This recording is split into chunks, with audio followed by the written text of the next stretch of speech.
జగన్ వ్యాఖ్యలకు MLA Dhulipalla Narendra counter ఇచ్చారు. ఏపీలో జంగిల్ రాజ్ పాలన నడిస్తే అంబటి ఇంటి దాకా జగన్ వచ్చేవారా అని ప్రశ్నించారు. వైసీపీ పాలనలో టీడీపీ నేతలపై ఎన్ని దాడులు చేశారో మర్చిపోయారా అని నిలదీశారు. గతంలో టీడీపీ ఆఫీస్పై దాడిని జగన్ సమర్థించుకోలేదా అంటూ ప్రశ్నించారు ధూళిపాళ్ల నరేంద్ర.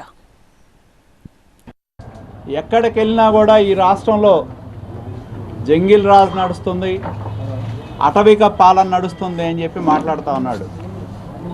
నిజంగానే ఈ రాష్ట్రంలో అటవిక పాలన జంగిల్ రాజ్యం నడిస్తే జగన్మోహన్ రెడ్డి తాడేపల్లి నుంచి ఇక్కడ అంబటి రాంబాబు ఇంటి దాకా వస్తాడా? ఈ రాష్ట్రంలో ఆయన ఎక్కడికి వెళ్ళాలంటే అక్కడికి పర్యటనలు చేయగలడా? ఆయన హెలికాప్టరు గతంలో గుంటూరు జిల్లా వచ్చినప్పుడు పోలీస్ పరేడ్ గ్రౌండ్లో ల్యాండ్ అవ్వగలదా? అంబటి రాంబాబు క్షమాపణ చెప్పలేదన్నారు ధూళిపాళ్ల నరేంద్ర. అలా మాట్లాడాల్సింది కాదు అంటూనే లోకేష్ను అంబటి తిట్టారన్నారు. అంబటి బూతులు భరించలేక ప్రజలే తిరగబడ్డారని అన్నారు.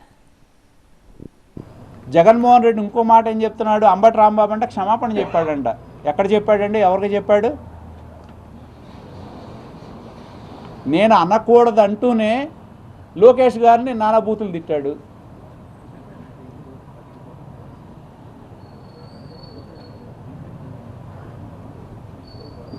నేను మొన్నే చెప్పా, ఇదేదో ఒక తెలుగుదేశం పార్టీ కార్యకర్తలు కాదు, అంబటి రాంబాబు బూతులు విని విని విని విని ఇక చెవులు మూసుకునే పరిస్థితి వచ్చి భరించలేక జరిగిన అది ప్రజా తిరుగుబాటు, ప్రజాగ్రహం అని చెప్తున్నా. ఈ రోజుకి చెప్తాను నేను. అది నా చెప్పమనండి, అంబటి రాంబాబు బూతులను సమర్థించే వాళ్ళు ఎవరో చెప్పండి ఈ సమాజంలో. తిరుమల కల్తీనే విషయంలో వైసీపీది తప్పుడు ప్రచారం అంటూ ధూళిపాళ్ల మండిపడ్డారు. యానిమల్ ఫ్యాట్ కలిసిందని సెట్ రిపోర్ట్లో స్పష్టంగా ఉందన్నారు. కల్తీ నెయ్యితో ప్రసాదాలు పంచడమే కాకుండా క్షమాపణ చెప్పాలంటే రివర్స్ లో డిమాండ్ చేయడం వైసీపీ నేతలకే చెల్లిందన్నారు.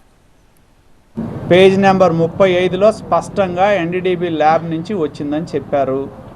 వెజిటబుల్ ఆయిల్ ఉంది, ఆవు నెయ్యి ఉందని.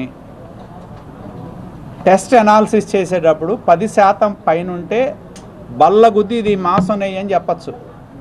10% కంటే తక్కువ ఉంటే అలా బల్లగుద్ది చెప్పడానికి అవకాశం లేదు, అంత మాత్రాన లేదని చెప్పడానికి అవకాశం లేదని చెప్పారు టెస్ట్ అనాలిసిస్లో. దాన్ని పట్టుకొని మా క్లీన్ చిట్ అంటారు.